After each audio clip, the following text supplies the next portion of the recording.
রামিসার ঘটনায় তার আইনজীবী একসময় জামিন চেয়ে বসবে, আপনার কি বিশ্বাস হয়? জামিন চাওয়ার মতো সে জামিনটা চেয়ে বসবে। আপনারা জানেন যে তার পক্ষে কোনো আইনজীবী পাওয়া যায় নাই, রাষ্ট্র থেকে তাকে আইনজীবী দেওয়া হয়েছে। সেই আইনজীবীর কথাবার্তা শুনলে ভাই আমার মাথা ঘুরে যায়। আজকে আপনারা দেখেছেন ঘটনার মোড় ঘুরানোর চেষ্টা করা হয়েছে।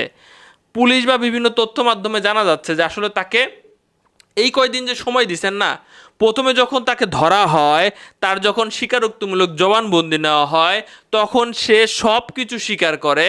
এখন এই কয়দিন এই যে ঈদের ছুটি পড়ে তার মাথার ভিতরে অনেক কিছু ঘোরা শুরু করেছে। সে চিন্তা করেছে যে সে কিভাবে এই বিচার প্রক্রিয়া অনেক লম্বা করা যায় এবং দীর্ঘদিন জেল হাজতে থাকতে পারে, কারণ আবার বাংলাদেশে তো এক্সট্রা ফাইলের পর ফাইল পড়ে থাকার ব্যবস্থা আছেই। ধারণা করা হচ্ছে, অনেকেই বলছে ওনার উকিল হয়তো ওনাকে এই বুদ্ধিটা শিখাই দিছে যে আরও একজনের নাম সম্পৃক্ত করস, যে সাংবাদিকদের সামনে চিল্লায় বলো। অনেকে আবার বলতেছে যে এখানে কারাগারে যাদের সাথে ছিল সেখানে তো কুবুদ্ধি দেওয়ার লোকের অভাব নাই, তারা তাদেরকে এভাবে ডলার নামের একজন ব্যক্তির কথা উল্লেখ করতে বলেছে যাতে এই বিচারিক প্রক্রিয়াটা অনেকটা দীর্ঘ সময় লেগে যায়। এখানে আরও একটা বিষয় উঠে এসেছে, ডিএনএ টেস্টের রিপোর্টে আসলে কি আছে। সোহেল আজকে চিল্লায় বলতেছিল যে আমার কোনো ডিএনএ টেস্টের জন্য কোনো নমুনা নেয় নাই। কিছু কিছু জায়গায় এমন কথাও ভেসে বেড়াচ্ছে যে আসলে প্রকৃতপক্ষে সে তার এমন অবস্থা করেছে, সে তার নিজের খায়েশ মেটানোর পরে, আমি সেটার বর্ণনা করতে পারবো না, জাস্ট ভালো শব্দগুলো আমি দিয়ে বর্ণনা করছি, সেখানে একদম ধুয়ে পরিষ্কার করে দিয়েছে যাতে কোনো ধরনের নমুনা না থাকে, টেস্ট করে ম্যাচিং করার মতো। কল্পনা করেন তার চিন্তা ভাবনা কোন লেভেলের, কল্পনা করেন। দ্বিতীয় কথায় আসি, যে আপনারা বলতেছিলেন যে ও বলতেছিল যে ডলার নামের একজন ব্যক্তি তাকে 2 লক্ষ টাকা দিয়েছে রামিসাকে নিয়ে আসার জন্য। সে কিছুই করে নাই, সে অলরেডি নিজেকে নির্দোষ দাবি করছে। তার আগে একটা ঘটনা আমি আপনাদেরকে বর্ণনা করছি। আজকে যখন এজলাসে তোলা হয়, তার স্ত্রীকে জিজ্ঞাসা করা হয়েছিল আপনি কি নিজেকে দোষী মনে করেন কি না, এমন টাইপের কথা। তো সে তার স্বামীকে উদ্দেশ্য করে বলতেছিল যে তুমি বলো আমি কি দোষী, আমি কি যুক্ত আছি। তখন সোহেল আদালতে দাঁড়ায় নাকি বলছে যে আমার স্ত্রী কোনো দোষ নাই, সে এই জায়গায় যুক্ত না। বাহ, খালি পালাইতে সাহায্য করছে, দরজা আটকায় রাখতে সাহায্য করছে। ভাই ডিম থেরাপি কি কম হয়ে গেছে যে আসল ঘটনা এখনো বের করা যাইতেছে না?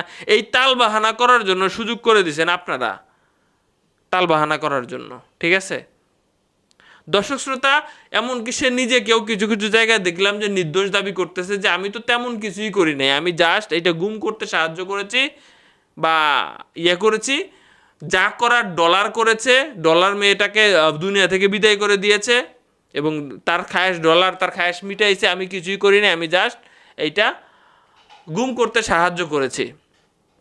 কথা কোন লেভেলে চলে গেছে দেখেন। এখন এই যে ফাঁক ফোকর তৈরি হইল, এটার জন্য ভাই সকল সাক্ষীকে হয়তো বা ডাকা হবে। এখন দেখেন ওই যে জানলা দিয়ে যে তারা বের হয়ে গেল লাস্ট স্টেপে, সেই জানলা দিয়ে কয়জন বের হয়ে গেছে? আপনারা অনেকেই কমেন্ট বক্সে লিখছিলেন যে প্রতিবেশীরা বা যারা দেখেছে তারা সাক্ষ্য দিয়েছে যে একজনই জানলা দিয়ে বের হয়েছে। ডলার নামের ব্যক্তি কি আসলেও আছে?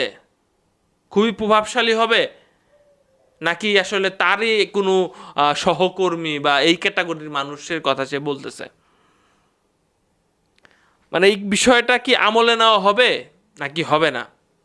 নাকি সে আসলে এতটাই চতুর হয়ে গেছে, সে তো জানে যে তার স্থান নাই বাংলাদেশে।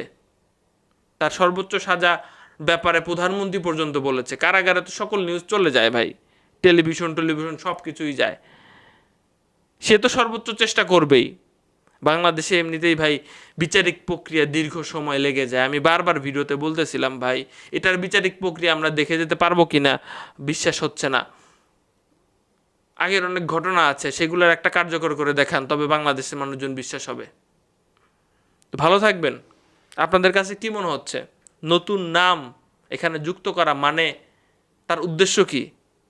আসলে কি তার সাথে অন্যজন আছে নাকি আসলে সেটা বিচারিক প্রক্রিয়া একটা দীর্ঘ টাইম যাতে লাগে এটার জন্য